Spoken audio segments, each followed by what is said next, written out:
Welcome to restart परीक्षा। आज 1 अप्रैल 2024 है, तो आज के जितने भी इंपॉर्टेंट क्वेश्चन होंगे करंट अफेयर्स के, वो इस वीडियो में डिटेल में शेयर करेंगे। तो चलिए स्टार्ट करते हैं।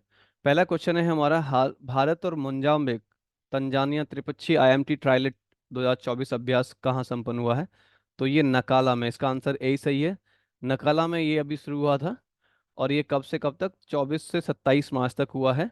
और इसमें हमारी तरफ से, इंडिया की तरफ से, आईएनएस तीर और आईएनएस सुजाता ने प्रतिनिधित्व किया है इंडिया का। आईएनएस तीर और आईएनएस सुजाता ने। आईएमएस ट्रायलेट का पहला जो संस्करण हुआ था वो 2022 में हुआ था। कब हुआ? अक्टूबर 2022 में हुआ था। अभी ये दूसरा संस्करण हो रहा है। नाउ अगला क्वेश्चन है हमारा, किस देश ने दूसरी G20 रोजगार कार्य समूह की बैठक की अध्यक्षता की है? तो ये ब्राजील ने की है। ब्राजील में एक जगह पड़ती है ब्रासिलिया, यहाँ पे ये दूसरी रोजगार कार्य समूह की बैठक हुई है। इसकी अध्यक्षता ब्रासिलिया में हुई है, ब्राजील ने की है। ना, ये किस टॉपिक पर डिस्कशन करते हैं? तो ये 19 कंट्री प्लस यूरोपीय संघ मिला के 20 कंट्रीज, एक संघ और 19 कंट्री का एक मेंबर है G20, सारे 19 देशों का। तो ये लोग उन सभी देशों के लिए मजबूत, टिकाऊ, संतुलित और नौकरी से भरपूर विकास के लिए श्रम, रोजगार और सामाजिक मुद्दों को संबोधित करते हैं, उस पर डिस्कशन करते हैं। इसकी जो स्थापना हुई थी G20 की, 1999 में हुई। इसका जो पहला संस्करण हुआ, रोजगार कार्य समूह का जो पहली बैठक हुई थी, वो 2 से 4 फरवरी 2023 जोधपुर राजस्थान में हुई थी। कहाँ हुई थी? 2023 में जोधपुर राजस्थान में भारत ने इसकी अध्यक्षता की थी। पहली मीटिंग की, पहली इस रोजगार कार्य समूह बैठक की पहली जो बैठक हुई थी उसकी। तो उसके बाद किसने अध्यक्षता की थी? भारत ने 2 से 4 फरवरी जोधपुर राजस्थान में की थी। ना अगला क्वेश्चन हमारा है, हाल ही में मिडिल ईस्ट के किस देश ने फोन पे यूपीआई पेमेंट की शुरुआत की है? तो ये सऊदी अरब ने की है। फोन पे एक इंडियन कंपनी है जिसका हेडक्वार्टर, जो मुख्यालय है, वो बेंगलोर में है। इसकी स्थापना कब हुई? 2015 में हुई। समीर निगम, राहुल चारी और वर्जन इंजीनियर ने इसको मिलकर बनाया था। फोन पे इंटरनेशनल पेमेंट की यूएई में अभी शुरुआत हुई है। सिंगापुर, मॉरिशस, नेपाल और भूटान, 5 कंट्री में शुरुआत हुई। तो रिसेंटली अभी संयुक्त अरब अमीरात में हुई है। यहाँ पे अगर आप जाके कुछ चीज़ें खरीदते हैं तो आप यूपीआई से ही पेमेंट कर सकते हैं। अगर आपके पास उनकी करेंसी, उस कंट्री की करेंसी नहीं है, तब भी काम आपका चलेगा। नाउ यूपीआई की फुल फॉर्म होती है यूनिफाइड पेमेंट इंटरफेस। क्या होती है? Unified payment interface. नाउ बसंत त्योहार सिग्मोत्सव भारत के किस राज्य में शुरू हुआ है? तो ये अभी गोवा में शुरू हुआ। सिग्मो गोवा का एक लोकप्रिय त्योहार है जो होली के समान ही होता है।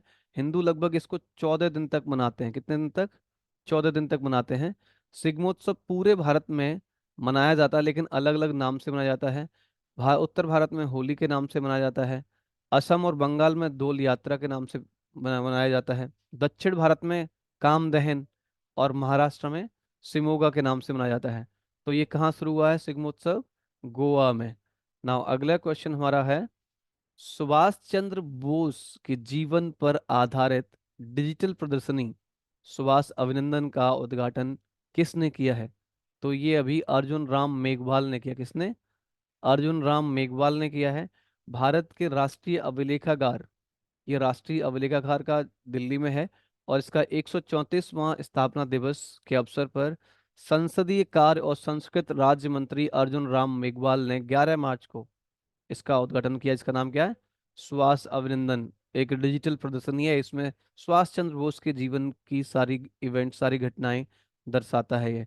ना अगला क्वेश्चन है हमारा, भारतीय भारी उद्योग मंत्रालय ने ऑटोमोटिव और ईवी सेक्टर में इनोवेशन को बढ़ावा देने के लिए किस संस्थान के साथ समझौता किया है? तो इसका आंसर सी सही होगा। आईआईटी रुड़की के साथ अभी समझौता हुआ है।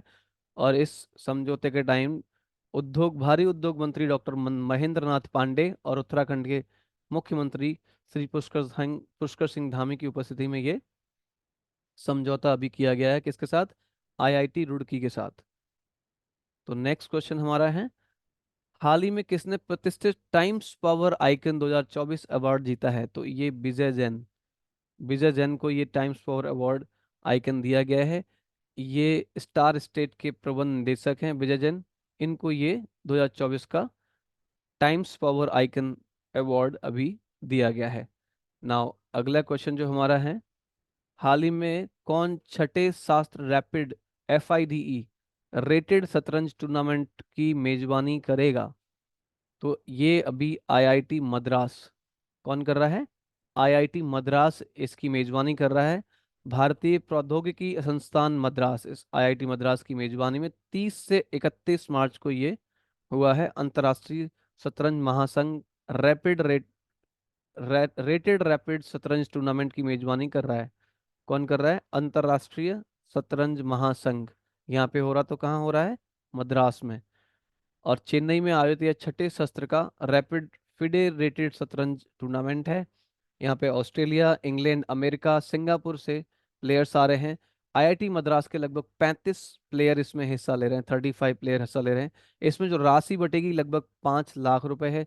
जो प्रथम व्यक्ति आएगा उसको 65 हजार रुपए की राशि दी जाएगी। कितने की? 65 हजार रुपए की राशि दी जाएगी।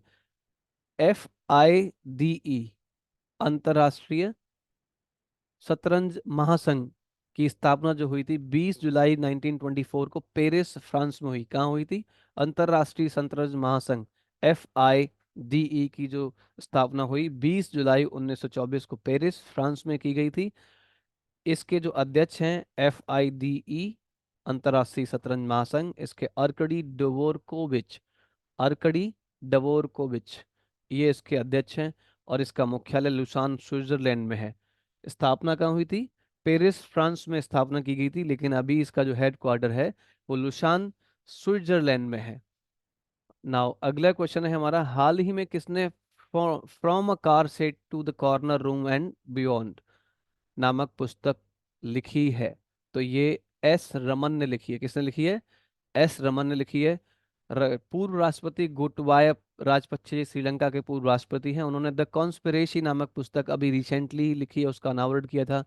चित्रा बनर्जी ने an uncommon love the early life of Sudha and Narayan Murthy नामक पुस्तक लिखी है। भूपेंद्र यादव ने Modi energising a green future पुस्तक लिखी है। ट्विंकल कल्ना ने अपनी नई पुस्तक वेलकम टू पैराडाइज लॉन्च की है। तो ये कुछ पुस्तकें जो रिसेंटली लिखी गई हैं, लॉन्च की गई हैं। हाल ही में कौन एशिया में सबसे अधिक विदेशी फंड आकर्षण करने वाला कंट्री बना है? तो ये भारत है। मार्च 2024 में विदेशी संस्थागत निवेश FII फॉरेन इंस्टीट्यूशनल इन्वेस्टर क्या है? फॉरेन इंस्टीट्यूशनल इन्वेस्टर ने भारतीय इक्विटी में $3.63 बिलियन का निवेश किया, जो कि 2023 के बाद सबसे बड़ा इन्वेस्टमेंट निवेश है। तो एशियाई बाजारों में विदेशी फंडों के लिए शीर्ष स्थान प्राप्त किया है भारत ने। किसने किया है? भारत ने। तो इसका आंसर सी सही होगा, भारत। ना अगला क्वेश्चन जो हमारा है, हाल ही में बैंक ऑफ महाराष्ट्र के MD और CEO के रूप में किसे नियुक्त किया गया है? तो ये अभी निधु सक्सेना, सी आंसर सही है। निधु सक्सेना को अभी MD एंड CEO बनाया गया है बैंक ऑफ महाराष्ट्र का। ये एक सार्वजनिक क्षेत्र की बैंक है और बैंक ऑफ महाराष्ट्र के प्रबंध निदेशक और मुख्य कार्य अधिकारी के रूप में यूनियन बैंक के कार्यकारी निदेशक निधु सक्सेना को बनाया गया। पहले अभी किसके थे? यूनियन बैंक के कार्यकारी अध्यक्ष थे। अब ये निधु सक्सेना की नियुक्ति हुई है बैंक ऑफ महाराष्ट्र के लिए। निधु सक्सेना का जो कार्यालय है वो कार्यकाल रहेगा वो 3 साल के लिए, 27 मार्च से स्टार्ट हुआ है। बैंक ऑफ महाराष्ट्र की जो स्थापना 16 सितंबर 1935 को निजी बैंक के रूप में की गई थी, प्राइवेट बैंक के रूप में की गई थी।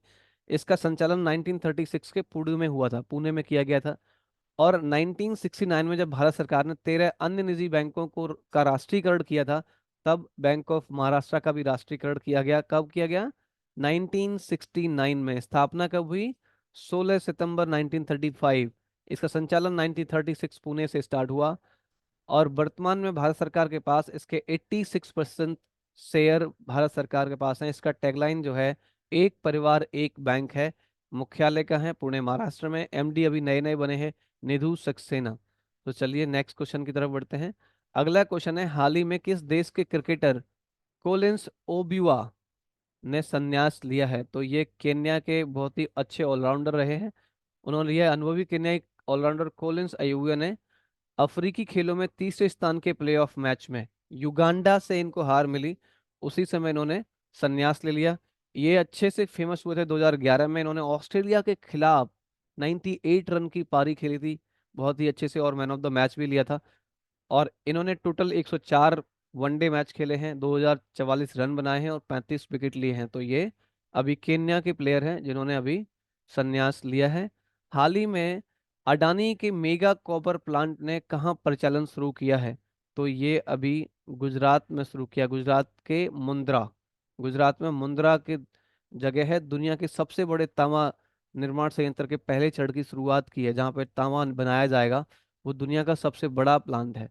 अगर ये प्लांट बन जाता है तो भारत जो आयात करता है, आयात पर निर्भर करता है दूसरे कंट्रीज पे, वो कम हो जाएगा, इसमें मदद मिलेगी, आयात नहीं करना पड़ेगा।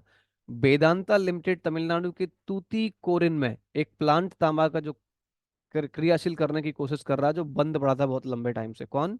वेदांता लिमिटेड तमिलनाडु के तूतीकोरिन में एक प्लांट तांबे का है जो रीस्टार्ट करने की कोशिश कर रहा है।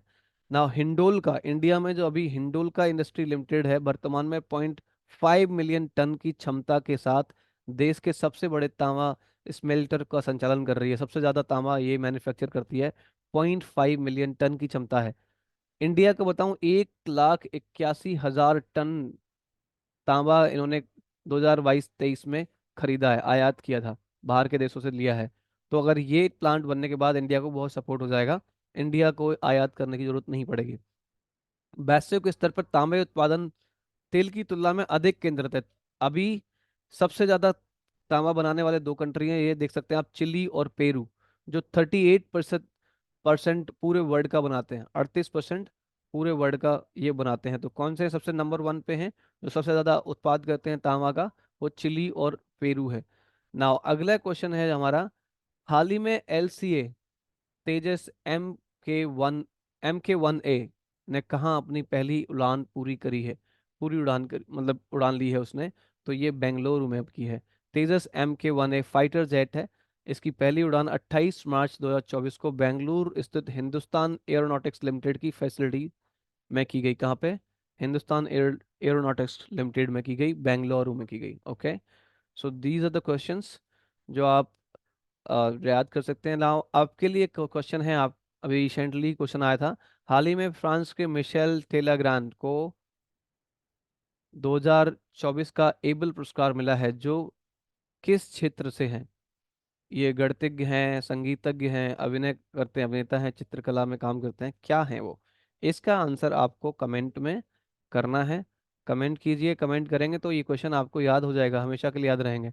तो कमेंट कीजिए। और पिछले क्वेश्चन जो था हमारा, प्रतिवर्ष दुनिया भर में विश्व रंगमंच वर्ल्ड थिएटर डे कब मनाया जाता है? तो ये 27 मार्च को मनाया जाता है। कब मनाया जाता है?